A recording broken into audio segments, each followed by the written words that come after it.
I'm sat under a beautiful old oak tree in the Welsh countryside. This is the oak tree. I mean, it's a big one. It's so beautiful. Definitely hundreds of years old. And as I look around, I can just see stillness and movement, but kind of, life unfolding naturally. There's loads of little midges, little flies hanging around. They've come to say hello. But also, as well as this stillness and life unfolding, there's also life ending. There's gunshot in the air. So as I sit here it's a pretty idyllic place. Like it's about as beautiful as it gets, and everything seems hunky-dory. There is the sounds of violence ringing through the air. I can hear shotguns shooting, and I know they're shooting grouse or pheasant, basically small, helpless birds that are in the fields. Now, this isn't necessarily a video about animal rights and anti-hunting and all that kind of stuff. I mean, I've got strong feelings towards the well-being of others, because I don't feel any separation in my life. So with each gunshot, I feel it. I feel the violence and also the impending death of innocent creatures, really. They're just innocent fowl that kind of mooch around and eat corn and eat grass. But also the real challenge of the awake, open heart is to notice that those that are shooting, they're also innocent.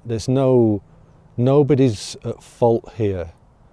There's a history of violence that is self-perpetuating through heedlessness, unconsciousness, karmically handed down from generation to generation, and people inherit it, basically. Like the people that are hunting right now, I can hear them hunting right now, they're doing so because they've been shown that that's a way to pass time, because it is a pastime as well. It's kind of like this, it's a sport, it's for fun, believe it or not. And it's so interesting, isn't it, because nothing sounds less fun than taking the life of an innocent creature. And again, that might sound like, there's judgment towards those that are shooting, but that's not the case, really. I can feel, let's just explore that. Like, how difficult must it be to live a life whereby my happiness, not only is it conditional, as opposed to the awakened heart, which is based around unconditional well-being. Oh, you might see the camera wobble. I'm hanging it off this tree's branches, so it's blowing in the wind. So the awakened heart is feeling into unconditional well-being and regard and the truth of non-separation, and our true nature, all of our true nature, the true nature of this moment. So you could say the unawakened heart, or the heedless heart, the one lost in delusion, which is subject to greed and hatred. That is an endless cycle of seeking for happiness in conditions that come and go, but trying to seek something that's long lasting and truly satisfying. And imagine then, not only are most of us, we've inherited this view that keeps us trapped to the conditioned wheel of suffering. For some people, those conditions are, I need to kill innocent creatures in order to feel some semblance of happiness. For fun, for sport, I need to go out with other people like me that want to have bloodlust and want to shoot helpless. I mean, they are like Fowler, helpless creatures in order to feel something, to feel some sense of satisfaction. But how can it be satisfying? How can, ultimately it can't be, can it? Because there's always another fowl to kill, and this is why it happens again and again. And like I said, it's nobody's fault. It's not like the person wielding a gun is malignant or evil. They're doing what they know. As we all are, we're doing what we know to try and be happy in this world of ever-changing conditions. And what these hunters know is to hunt life, to take life, to get a feeling of satisfaction or joy. I mean, I would probably say it's not joy, but I don't know, I'm not a hunter. But yeah, to get a feeling of the illusion of happiness, that there's going to be something I get out of this sport. So, I mean, this is the karmic conditioning of the universe, isn't it? Being passed down from generation to generation. I was chatting to a friend who was saying, they know people from different countries that actually this tradition of hunting has been passed down from generation to generation to generation.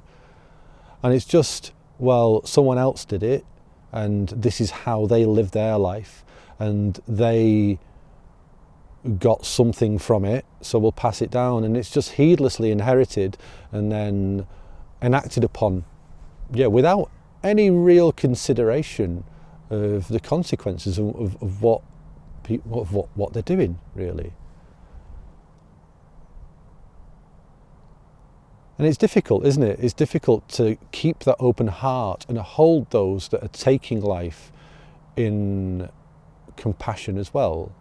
Because actually, they're the ones that need the compassion the most. They're the ones that need the loving acknowledgement and attention to most, because they're the ones that feel that they need to,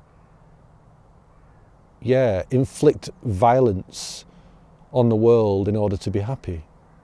And that violence that they inflict on the world, because, well, it's only possible if you are deluded and see separation. So if you see self and definite other, and also not only other, but that other is a creature that's so far from humanity, so far from what I am, that they're an object for sport that I can take the life of.